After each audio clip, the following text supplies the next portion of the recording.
All right, Tony, take it away.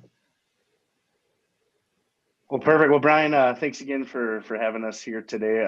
And on behalf of Snap Install, we're excited to sponsor this amazing panel of industry experts that you are going to hear from today in a few moments.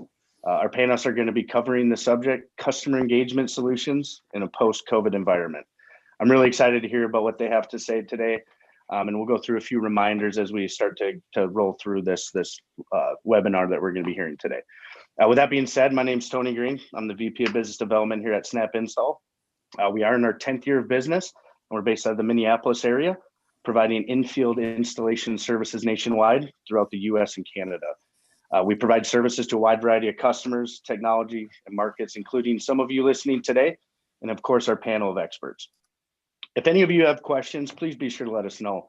We do want to make this as interactive as possible, so we do truly want to hear from you all listening in today. Be sure to put your questions within the Q&A section below, and also be sure to answer the poll questions as they're prompted. Once everything is wrapped up and more questions should arise, feel free to email any of us at any time, including those of you listening on YouTube Live. In conclusion, I'll let the panel take it from here. So sit back, relax, and enjoy the show from all of us here at Snap Install. And a special thanks to our wonderful host, Brian Mazzaros from OpenEye Global. Cool. Thanks, Tony. And thanks everyone for joining us today. Just to quickly kind of go around and just introduce everyone that you'll be hearing from today. As Tony said, I'm Brian Mazzaros. I am CEO of OpenEye Global. We're an experience design agency. And then I'll just sort of just go around and have everyone introduce themselves. I'll start with you, Ross. Hi, everyone. I'm Ross Haxton, Brand Director at Glimmer, which is a global network of brand specialists managing the entire brand lifecycle from strategy to implementation. I'm based in London, and I've worked with brands over the last 20 plus years on a wide variety of brand experience projects, both in the UK and internationally. Perfect. And Michelle. Good morning, everyone.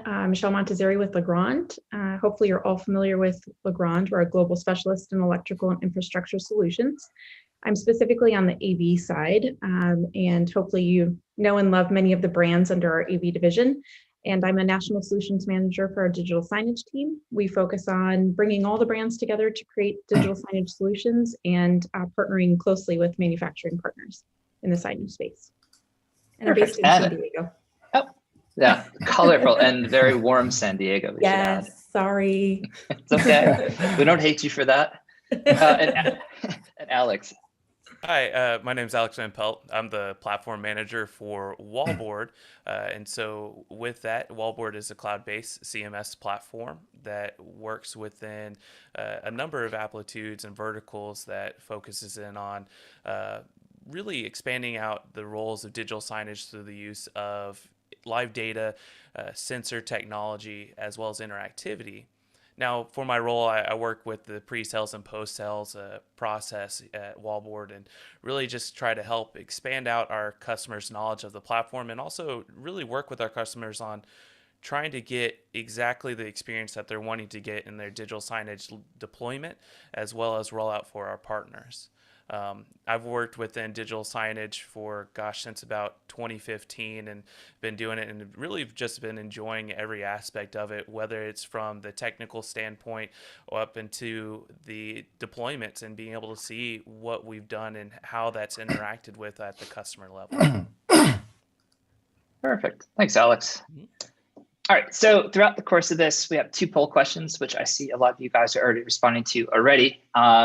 And so we'll check back on these throughout the course of the dialogue. So I hope you kind of got the sense,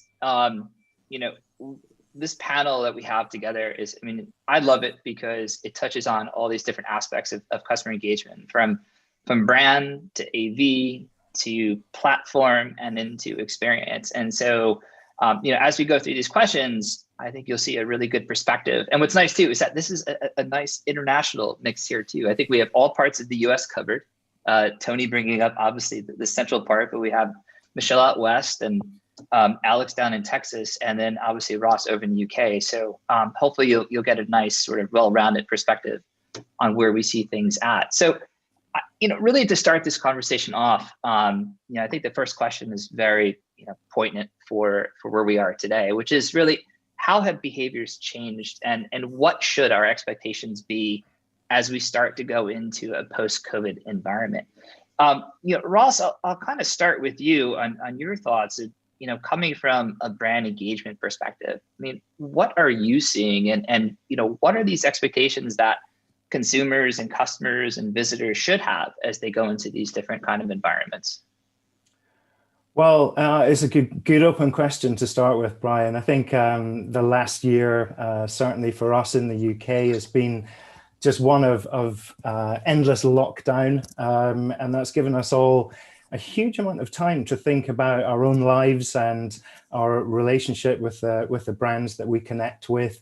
And in terms of shopping and being a consumer, obviously we all know how much people have been shopping online and shopping using their phones. And when we begin to hopefully come out of this this dreadful period that we've all been enduring, our expectations, I think, will just be so much higher from the brands that we've been connecting with. In terms of the way we search for products, using our phones in particular, that has dramatically changed. There have been lots of solutions being developed to make searching for products far easier, whether that's visual searches or whether that's simply just improvements in mobile technology from many of the retailers. They've clearly been having to think about the relationship between local needs-based shopping and shopping that is a bit more sort of aspirational, shopping for almost entertainment or things that would be interesting to us. And obviously that has a consequence for the store side of things as well, the physical side. And many brands have clearly been looking at when things open up again, what changes are those customers going to expect from their destination stores and the formats that they've been developing in moving forward. Obviously things like delivery and logistics is a huge part of that. So I think store formats are going to change to make that a great deal easier in the future. Now, Michelle, we'll get obviously deeper into technology, but from your perspective, and you guys work across a lot of different environments. It's not just retail; you're into healthcare and public spaces and so on. But I mean, what are you seeing as these expectations, or what are you even hearing from the groups that you're working with? Yeah, so I absolutely agree with Ross that there's an expectation that the experience consumers have in their home will seamlessly move to outdoor environments as well, or retail environments. And I think that brings in a few opportunities. One of them being, the importance of data analytics. I think brands that will excel in the future will take advantage of gathering data analytics and doing more pointed marketing to individuals. I think everybody kind of wants a personal experience in retail environments. And then there's this whole concept that retail spaces are no longer within their four walls. They're branching outside. And so marketing to folks well before they even enter your space is becoming more important. And I think folks feel quite comfortable in outdoor spaces, more so than they probably did in the past. We're seeing that in universities, in K-12 environments, in corporate environments where they're really integrating with their outdoor spaces. And I think that lends itself to this whole green concept as well. Consumers are really pushing for, we'll say, climate conscious businesses. And this whole concept of lead and well really integrating into businesses, I think, is also an expectation that a lot of folks have today. Interesting points. Alex, as you guys are sitting on the CMS platform side, obviously you touch so many different verticals as well. And so I'm sure you're seeing an influx of new opportunities, like we were talking to before, environments that you never even thought of. But does that kind of go to customers asking for wanting these sort of new experiences or features, or thinking of how do we bring these experiences to life? What are some of those expectations you're seeing, or how does that translate into what you're delivering or being asked of? Well, I think one of the major things that's kind of coming out of this is in terms of how that experience changes. So if we're looking at a retail environment where we're so used to touching and feeling these products out, or at least learning more information by literally physically picking up these units and reading the backsides of them, well, there might be this change that's coming around that, hey, maybe we should just kind of hold off on grabbing things whenever we don't necessarily need to. And how can we still deliver that information to the customer in those retail specifics and without the need for that type of engagement, that physical alteration there. And so with that, these experiences that have kind of come to us is really focused in on that industry, that focus, that little bit of spotlight into engaging with customers without the physical environment. So how can we do that? But through the use of potential sensors, IR buttons that allow us to still mimic the feel of button technology without having to physically put my finger on that button to trigger it. So whenever we're doing these type of environments and these experiences and allowing that to come through, we're just having to really think about, okay, where are we replacing technology that we're so used to with now different technology, yet the experience remains the same? Because if it's one thing that the mass population is going to focus on, especially in this post-COVID world, is how can we get back to normal, right? And so with that, how can we keep things normal to the sense that the experience is still the same, it's just done differently, so that we're not kind of breaking the chain and causing further rift into the consumer and then also the corporation. So I think that if we were to create these experiences in those realms through the use of these sensors, or at least other platforms as to deliver these messages, then we can definitely still keep to that sense of what is normal. Michelle, I'd like to kind of go back to something you said, which is it's kind of a nice transition to the next topic, which is, you talked about the four walls and how, transactions and things we're doing are not necessarily taking place within the four walls. And obviously, different technologies that we're seeing are the cause of that. Whether that is mobile engagement or just different means of shopping online and picking up in store. But I think this kind of opens up to a lot of this other bigger question, which is, what are these technologies that you have seen that have gone from trending to, now are sustainable, or something that was trending that eventually has gone away, that's allowing, retail or other environments to sort of operate beyond the four walls, or to, provide a different level of experience for their end user? Yeah, it's a great question. I think there are two, in my opinion, obviously, and from what we're kind of seeing in the marketplace, there are two categories, I guess, that, it'll be interesting to see what happens with. One is touch integration. Touch was certainly something we all saw explode prior to COVID. And now folks are really, really uncomfortable with a shared device. But we have these incredibly powerful computers in our hands that we carry constantly, and we use them all the time. So the integration of haptics and QR codes, anything that can really kind of seamlessly exchange information from a public display to a personal device, I think that is the future. Do I think touch integration is gone forever? No, I think that there is a place for touch. It'll be interesting to see how it's integrated in the future. The other piece that I find very interesting is I hope, at least in the US market, we're getting a little bit more comfortable with the idea that we are on camera all the time and that data is always being gathered. And I think, it would be beneficial for many of these, really strong brands to continue to push that data analytics does not necessarily mean personal information, that it's really just creating a one-on-one experience for you in an environment. And I think that if that message can keep being pushed out, I think consumers will get more comfortable with it. And data analytics, the options with data analytics can get much greater than they are today, because the technology is there, the use cases are there. It's really just a consumer comfort level that has really stopped a lot of brands from integrating that into their applications. So what I'd you're like saying is to the QR code will never die. The QR code will never die. Ah. Man, I was a naysayer for QR codes for years. I thought, oh, that's just crazy. And All of seems us, really- all of us were. We all Yeah, want to attend that funeral. yep. and I would Seems like to very actually elementary, but it's here to stay, in my opinion.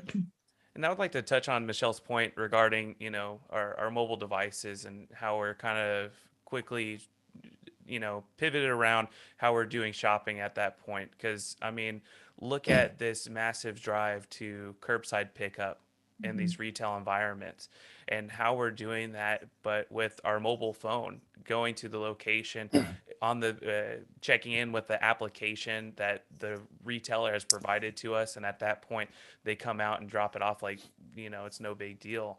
I think there's this focus in really expanding out how certain consumers, even in the in this kind of post-COVID world, that are going to continue to utilize those methods and technologies. I mean, let's think about it in the grocery store environment as well. I'm utilizing my mobile app to potentially make an order that I can then schedule and have picked up instead of having to go to the grocery store, which might fit other people's needs a little bit better if we're not even thinking in the sense of COVID and pandemic and needing to touch things. I'm sure there was a massive amount of our population that would rather not go into the store if they're needing to get these couple items. And so I think that's going to be a huge data analytic that will really kind of we'll continue to see, I believe, in this kind of post-COVID world that we'll be traveling into.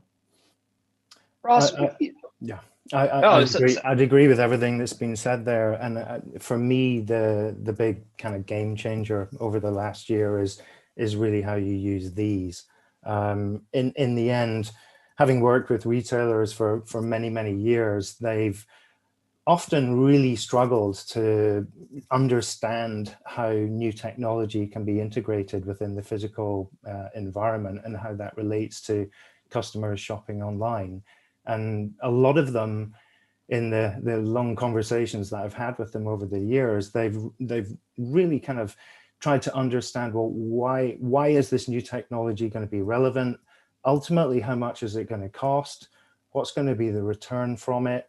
And how does that benefit my customers and the relationship that I have with them? So I think in the past, there's been quite a sort of skepticism to a lot of new technology. But I think over the last year, a lot of the things that we're seeing, because they're on our phones and they're very accessible, they become instantly much more kind of acceptable for the consumer.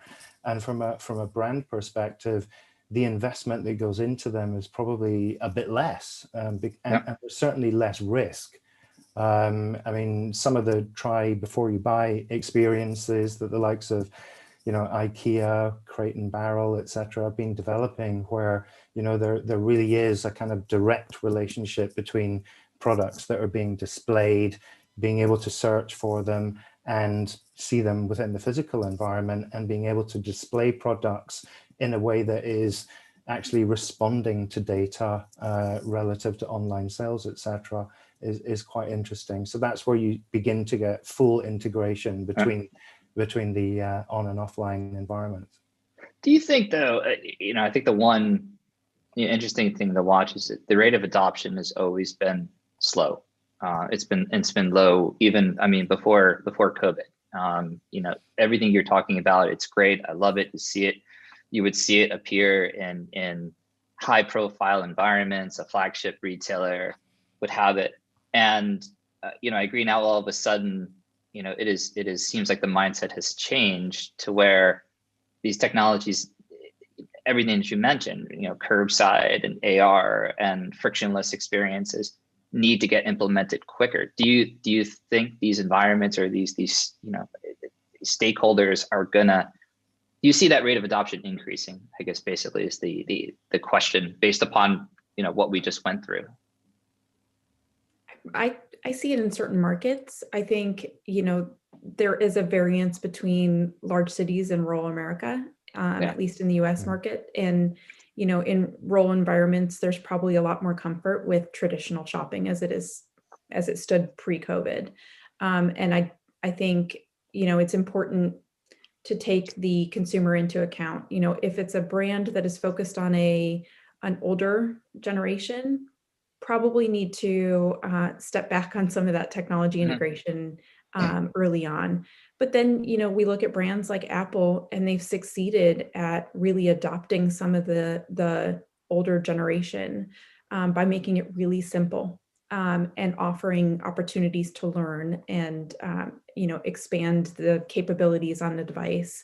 So I think it'll be a slower adoption in some areas, where in larger cities, you could probably expect that the consumers are comfortable with new technology. Do you see the shift changing? And you know, Ross, I'd be kind of curious on your thoughts on this. I mean, do you see the shift changing because you have a lot of people that moved away from the large metropolitan cities and moved back home to sort of the second tier cities or a little bit out in the suburbs, and they brought those expectations with them. And so, you know, those brands or those stores or environments that are there, you know, do they feel the pressure of having to adopt and to, I don't want to say compete, or no, maybe it is compete to keep those people there. You know, I think there's this battle now between the suburbs and urban to where we want to keep people here. It helps with business. It helps to, you know, to bring in revenue. And is there that increase in, you know, bringing in that those technologies or that, you know, in those investments to, you know, enhance or, you know, create that experience? Yeah, I personally think that the shift is absolutely happening. There's just no denying it. It's just, you know, the rate of development and the rate of investment that brands are able to provide. But in the end, if changes aren't made, the chances are you're likely to just drop off the list. You know, you're not going to be relevant anymore. And, you know, that's tough for many retail brands to have to accept, but it's just the simple reality of it. As you say, you know, people are moving away from cities. They're going to rural areas where they can have a better lifestyle. They can get a better home life work balance. And with that just comes change because those people, you know, raise expectations, but also because the accessibility of shopping using different brands is simply there, and it's there on our phones. The benchmark is set. So, you know, so many more people are, for example, using Amazon, of course, but because Amazon has made everything so easy, the expectation from every other retail brand is that they have to keep up or they'll simply die. So that relates to how store formats are developed, whether that's in big cities, whether that's, you know, in smaller locations. And, you know, the statistics for older people adopting technology are certainly, you know, positive. You know, they are beginning to learn how to use computers and phones. And if they don't, you know, they'll ask somebody who can. So it's certainly not the case that physical environments become obsolete. They'll just have to change. The one question before we kind of move on, I know we're spending a lot of time on this topic, but I noticed that no one mentioned thermal scanners. And you know, here's the setup of the question, and this is open to everyone. You know, I'd read an article recently about, and I think Ross was actually over in UK, where a grocery store, you know, basically is kind of making the claim that they've received this medical grade type of cleanliness in their environment because they've invested in kind of the scan and go concept, which is like the Amazon scan and go concept. You know, you shop, you pick up, and, you know, your phone basically serves as the acknowledgement that you're in the store in a way that you go through, obviously through RFID and sensors.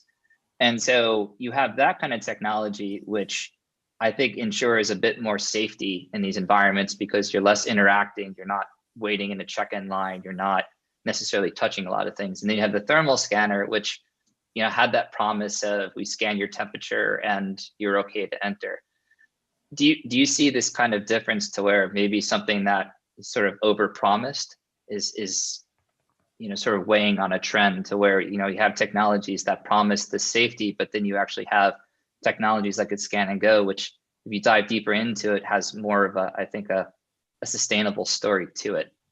I'm just kind of curious on your thoughts of these technologies that started in the beginning of saying that we can make environments safer, and that were cheaper, but then you have these other technologies that are a bit more complex, but actually do have an upside to them and are, poised for a longer longer investment. Yeah, I think within the physical environment, safety and hygiene is just going to be, increasingly important. Even as people are vaccinated and they're able to go out and about a bit more.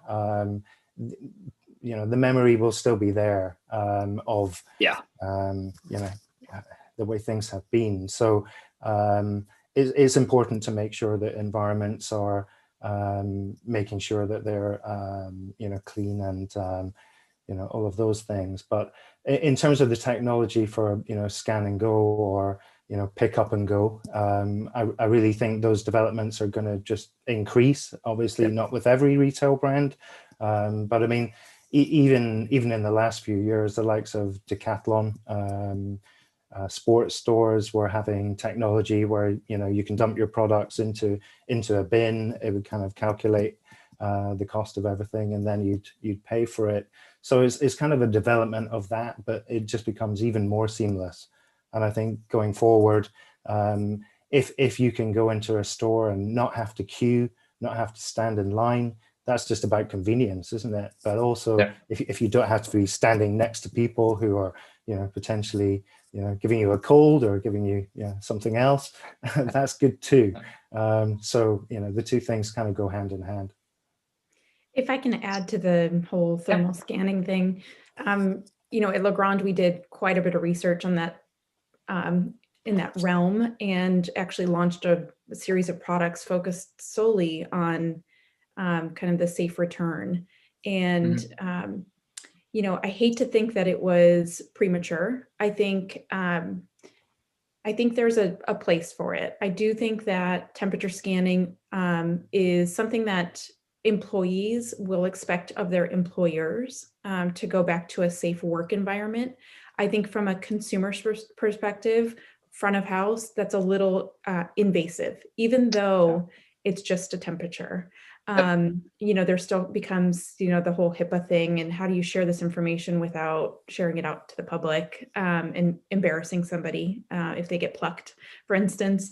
But I think the entire concept maybe was a little misguided. I think temperature sensors are not, they're just leading indicators, right? They're just providing a perception of safety for a consumer or an employee.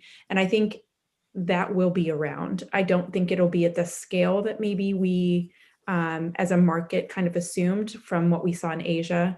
In Taiwan, they use them pretty regularly at locations, but I think here, at least in the US market or North America, from an employee-employer basis, I think it's it provides some a perception of safety is the best way I can describe it. My employer cares about me. But I think I think what you just said is a good distinction. I mean, you drew the line between back of house and front, and I think everything you kind of hit on was, there's that social anxiety of being picked out. But then at the back of the house, it does give the sense of, and I think it's a good point. I mean, it does give them the sense of the employer does care and wants to ensure that safety and put their employees in a safe environment. So I think it's a good distinction. I mean, this was another question that kind of came up, and it was sort of as we, as environments like retail and physical workplaces become less, are they going to become less relevant as some look more towards an online virtual model, work from home, e-commerce platforms. I'm kind of curious. I mean, I think Ross will kind of start with you. I'm kind of curious in your thoughts. I mean, did these environments become less relevant, or is it just a matter of them, going through this adoption and reacting to new behaviors? Personally, I think the physical environment is absolutely as relevant as it ever was. But again, as I said earlier, is just going to change. I mean, retailers are having to completely rethink their models in many cases. in terms of their store formats, channels, and this is all about providing the best possible solution for customers.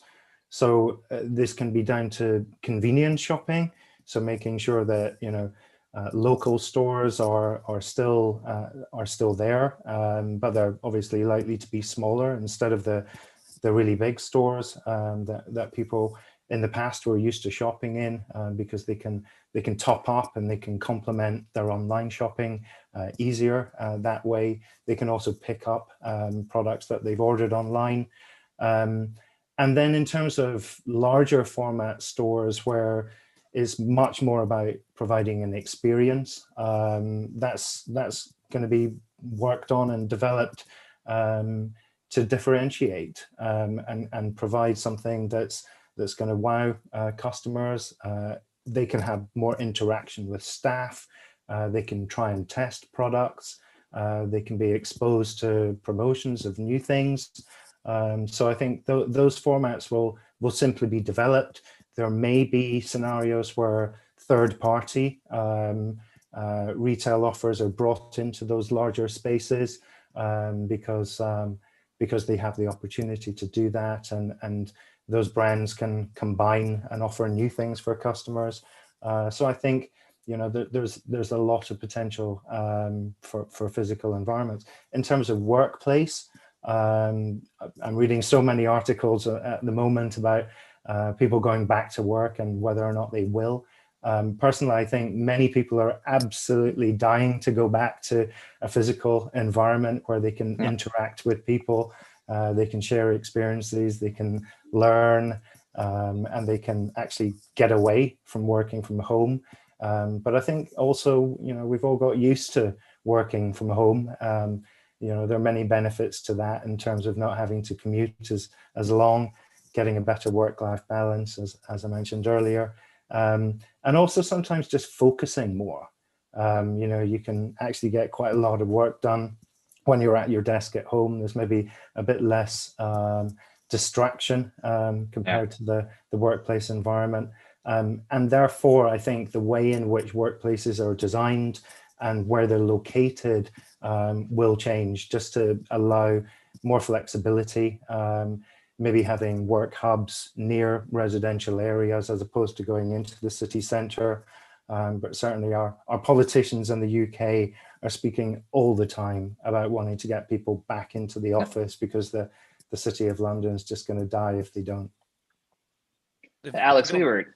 Oh, sorry. Oh, I no, was just going to expand please. on his answer there, because I do, I agree with everything that Ross is mentioning there. But I think one thing that also that we should look into is, again, as I kind of mentioned a little bit earlier, in this realm of not necessarily getting people back in the office, or having retail environments being a little bit more acceptable or more open to having these people come back into the mix, but more so looking into the whole entire the human emotion, right? The fact of, beforehand, we have this just open, get to work, you need to be in the office, but that we've never really thought about the introverts, compared to the extroverts, right?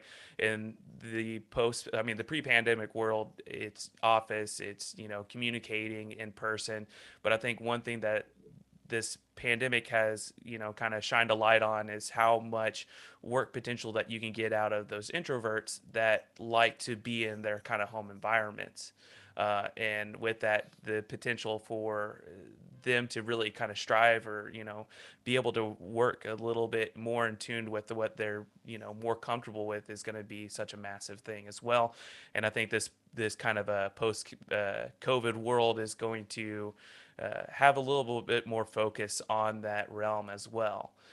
So instead of just the master drive to get people back into the workspace, the physical environments, I think one thing that's going to look into this is the ability for certain people to be comfortable within their home environments compared to work environments, and certain workplaces allowing that, as well as in terms of the retail. I agree. Like, retail, physical places, like physical stores, are never going to go away.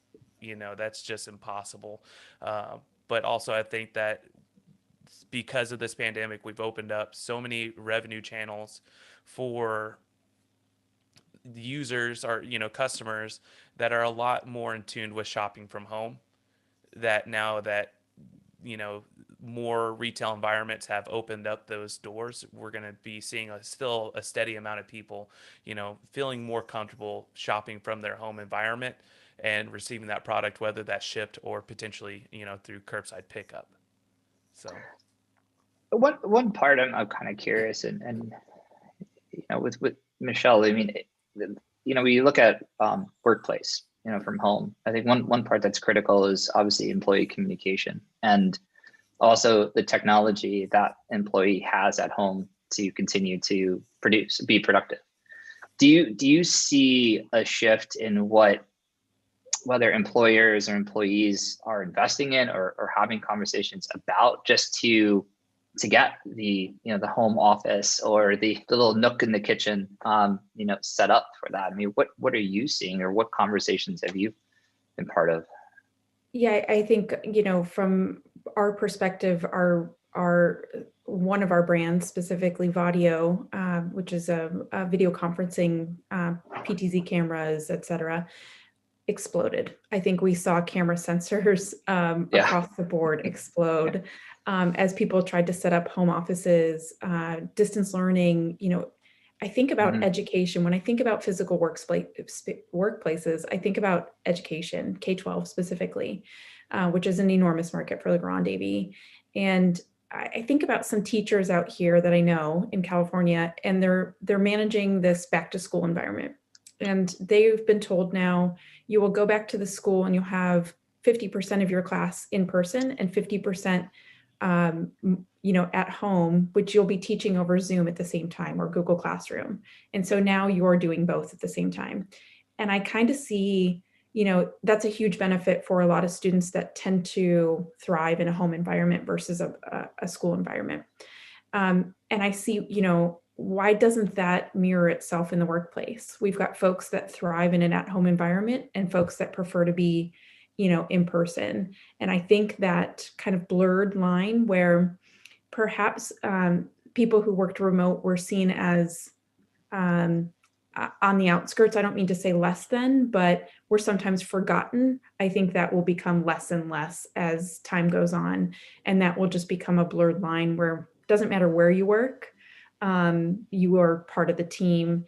And I think about, the perfect person of the future, I think, is this remote employee that kind of lives close to the office and maybe pops in for meetings every so often. Maybe they spend one day, they say Wednesdays are my day in the office, but Monday, Tuesday, Thursday, Friday, I'm working from home. I think that's going to be the norm, is this really kind of blurred line between work and home. Doesn't matter. I will have the same setup in my home office and I will be just as accessible as I am when I'm in the physical office. And I think that mirrors education, in my opinion. I think it's the same kind of, same concept for students, is let's create an environment that works well for everyone to thrive in. So we just put up. Sorry, Brian, can I just quickly ask a question to Michelle based on what she just said regarding the workplace environment, given that a lot of people are going to be working from home still? Have you seen an uplift in technology that's being required within workplaces so that people as a group can easily communicate with people working from home? Absolutely. I think, if we looked at the conference room pre-COVID, having a web portal of some sort, whether that be a Cisco system or, Zoom was being used in some environments, whatever that technology looked like was secondary, right? It was more about the physical space. And so I think it's more important today that we do have access to the web. So anyone that is in a virtual environment globally can feel like they're in the space. So that involves, having cameras around the room, in every room. I didn't bring it up, but obviously, folks really like gathering outside, and some studies have shown that people tend to thrive in outside environments. So outdoor spaces, which will drive people to want to come to the office. In addition, having access to the people that are virtual in an outdoor space, which is a really interesting kind of concept that a lot of Fortune 500 companies are trying to implement. So absolutely, I think it's more important that technology is taken into consideration in building design for a corporation. And Brian, I apologize for expanding the No, no, question no, even no, further. Really, the answer that is, but I think a major focus of this too is that workplace communication, as kind of Michelle mentioned there. I can say in our aspect of Wallboard, specifically in our digital signage, we were tasked to figure out, well, how can I still communicate with my employees, or with just my corporation entirely, yet they're not in the office, they're not seeing the digital displays that we've installed throughout the hallways or in their particular areas.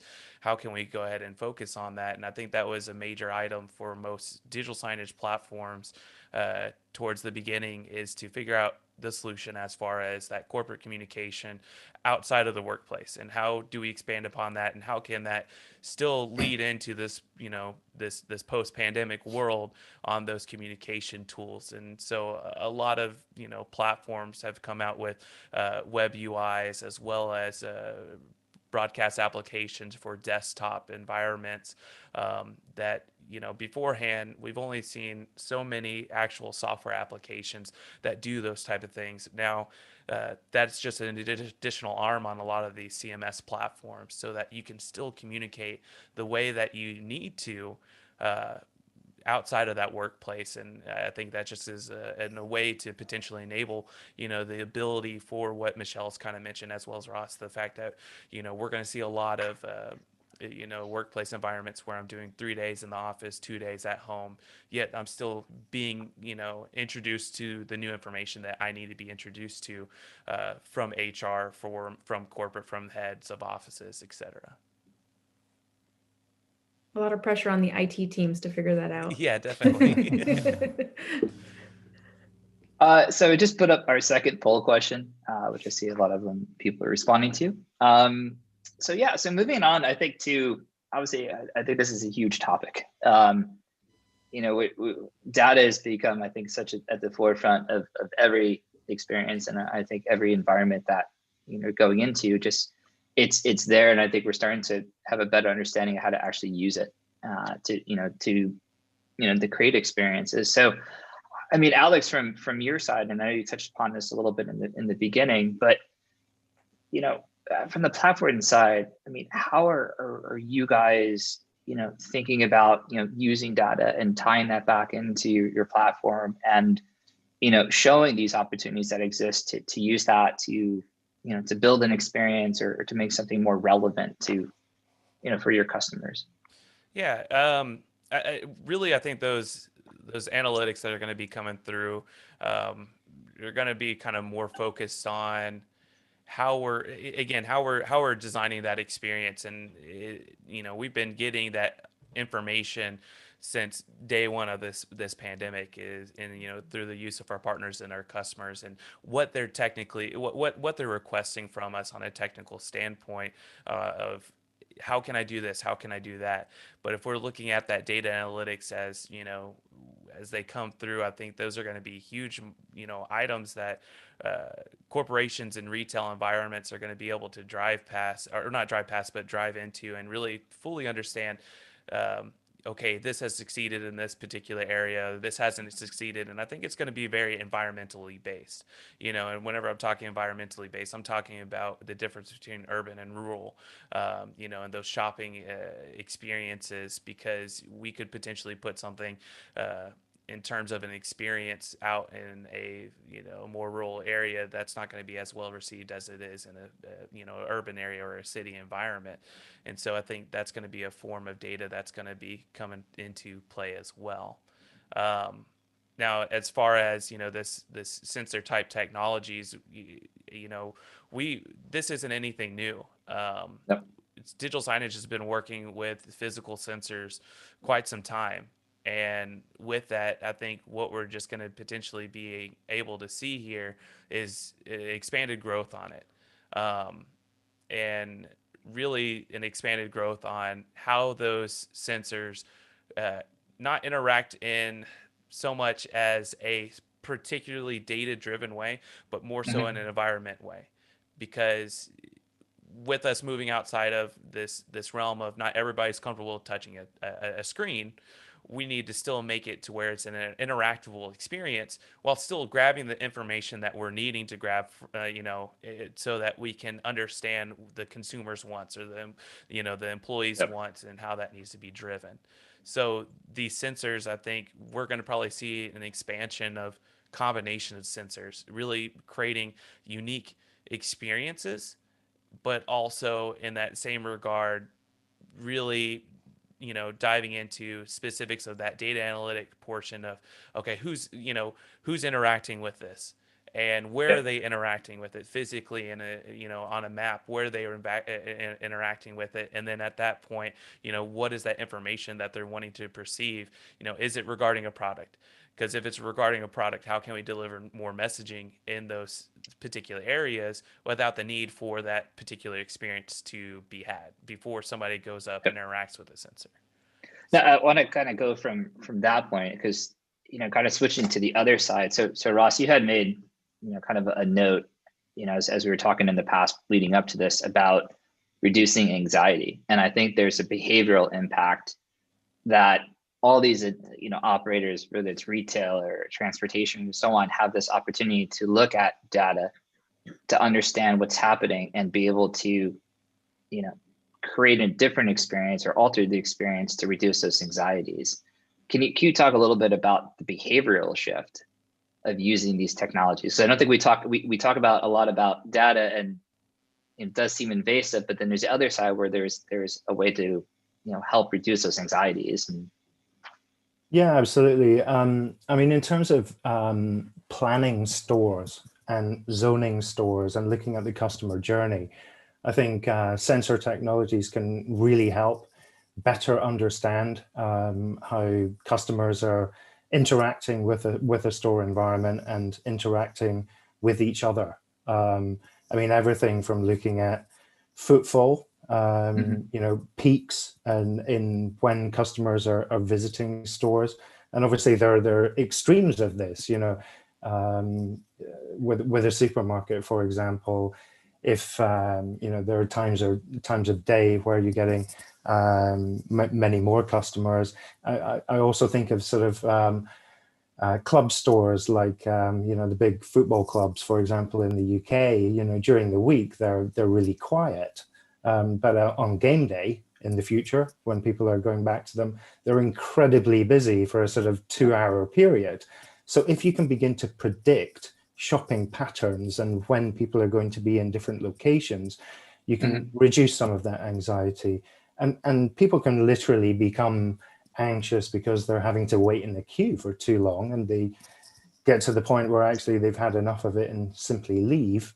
But in terms of just actually being directed around a store, maybe in advance, being able to have an application where they can book in, an appointment slot. Adidas are doing this kind of thing at the moment, where you can kind of pre-book a slot to go and have a consultation about a particular product.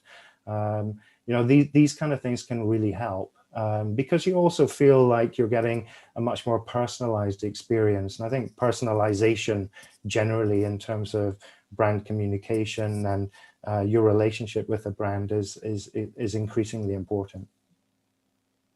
Michelle, I'm curious on your thoughts, kind of on staying on the same line of question, just about the behavioral impact of these experiences using data and sensors to alter the way people are feeling in an environment. Absolutely. Yeah, I think it mirrors what Alex and Ross both said. I think, signage in general was viewed as an experiential approach. So it was all about what experience can we bring from a signage standpoint. And I think this pandemic has brought many negatives, but one of the things that it's really impacted in a positive way for signage is how can we impact operations? And that's the operations of a business, right? Like Ross was just talking about, how do we really reduce the operational impact on a consumer and improve our operational guidelines, I guess, from a retail or business standpoint. But I even think about something like city planning and the sensors, the data that can be collected for city planning. And now we can take that information as a large metropolis city and say, here you go, retailer A, this is why we think this environment for your new space makes most sense. This is the traffic that we see in this retail space. And this is why your rent is going to be X dollars per month, because the traffic in this environment is higher than in others. I think about people really like outdoor spaces. I've talked about that a lot. And being in Southern California, people like to spend time outside, similar in Texas, in other environments that allow for it. And so how can city planners take this information and say, let's design our cities to be less anxious driven. Let's reduce kind of human traffic, because we can't reduce car traffic, unfortunately, in California. It is what it is. But can we get people, I think one of the expectations that have come out of the pandemic is consumers really want a quick in and out experience. They really want to get in, get what they want, and get out. Unfortunately, the days of aisle browsing have maybe gone by the wayside for now. Perhaps they'll return, but how can we make that happen through data analytics? And how do we show that to a retailer, without having implemented it yet? So that's one of the struggles, is how do we show the power and the impact of that data so that an environment can improve, and reduce anxiety and all the things that Ross and Alex talked about. So. Yeah, I think that's something that I think, hopefully there's more of an attention to it, essentially, bringing these experiences in do, kind of reduce those anxieties and, do help strengthen this kind of emotional connection, between the shopper or the visitor back into the environment. And we'll kind of end on this, as I know we're kind of coming up on the hour, but is there anything out there, that you have seen just from your own experiences being out there of some kind of experience that you've been through, where you're going to see and look at it and say, wow, that's actually been a very interesting approach, or something you've kind of, read about or seen as an example of some executions out there? Well, if you don't mind me kind of chiming in here, and this is deeply in my nerd background of building computers and all that stuff. All right. Well, during this pandemic, my grandfather asked me to build him out a new computer, and at that point, there's these stores called Micro Center in the Dallas area as well as other states, and they actually had a great experience. And I think it was something that can easily be tailored into this post-pandemic world where, besides the fact that they were limiting the amount of people, the foot traffic inside of the store, so you had a registration and you had to check in, and you had a time slot to enter, they would actually have a person work with you throughout the experience. Now, that's one of those things, as kind of Michelle's mentioned, that we're not just kind of striving on the aisle shopper, but sometimes I think in this post-pandemic world that might be interesting is having that person, having that sales associate work with the consumer to really fully understand the wants and needs. And I mean, let's look at how Best Buy has been doing this with the home and theater, the Magnolia product, that they had their sales associates really strive to communicate with their consumers to make sure that they get exactly what they want. And I think in that sense, some of these pandemic, processes that have been implemented in these stores, allowing those sales associates to kind of really make sure that the product that is being put in the consumer's hands is exactly what they need. And so they have a higher, percentage of that product staying with that consumer instead of being potentially returned due to, I bought this, I thought it was going to work and it's not working.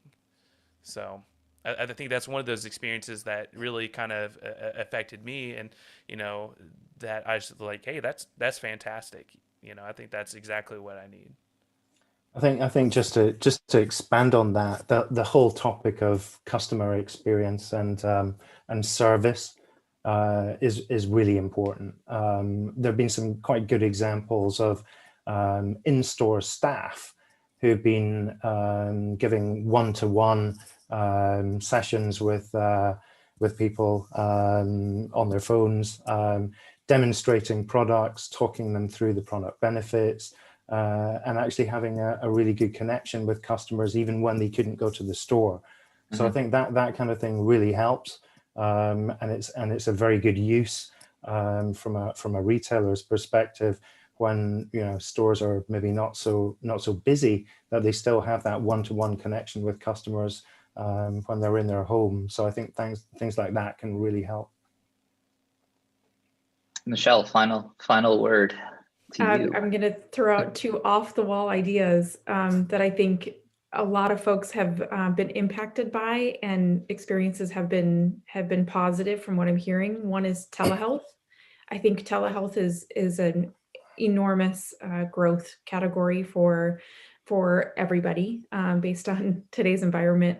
And as the experience gets better, I think it will be more comfortable for a lot of folks. And a lot of the experience challenges are technology based. So I think that's one category. The other is, what was I going to say?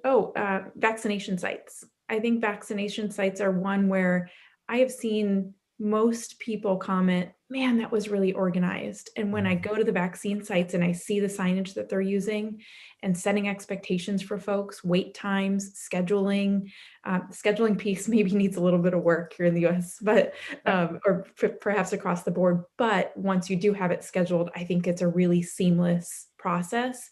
And if we can kind of learn from those, I think we're set up for success in the future. So. Well, we are coming up on the hour, and so apologies we're kind of short for Q&A, but everyone's contact details are up on the slide right now. So I'd like to first thank you to the panelists, to Michelle, to Alex, to Ross for taking the time to chat and share your thoughts. Hope everyone found this to be a great dialogue, and there's a lot more I'm sure we could have covered, and maybe we need to do a part 2. And then we actually, should do a follow-up on this. This is actually a good series, I think. And then also a special thank you to Tony Green over at Snap Install, our sponsor, and helping us to pull this together. So appreciate his support, and everyone else, and to everyone too for signing up and being part of this hour. We all appreciate you taking the time. Any questions, do please feel free to reach out to everyone here. We are watching our emails. There's no 9 to 5 anymore. So although Ross is off at the end of the day, so give him a little bit of time to respond tomorrow. But again, thank you very much. And yeah, I think we'll be doing more of these in the future. So do stay tuned. And again, thank you to everyone. And to Tony, I'll let you say the final words to take us out. Yeah, appreciate everyone's time today, and thanks for listening. Hope you guys learned something. I know I did. So again, like Brian mentioned, feel free to reach out to us and know that we're here to help and really bring this ecosystem together. So thanks again to all the panelists, and again, thank you again, Brian, for having us be a part of this today. Definitely. Thanks, everyone. Thank you. Thank you. Take care. Bye.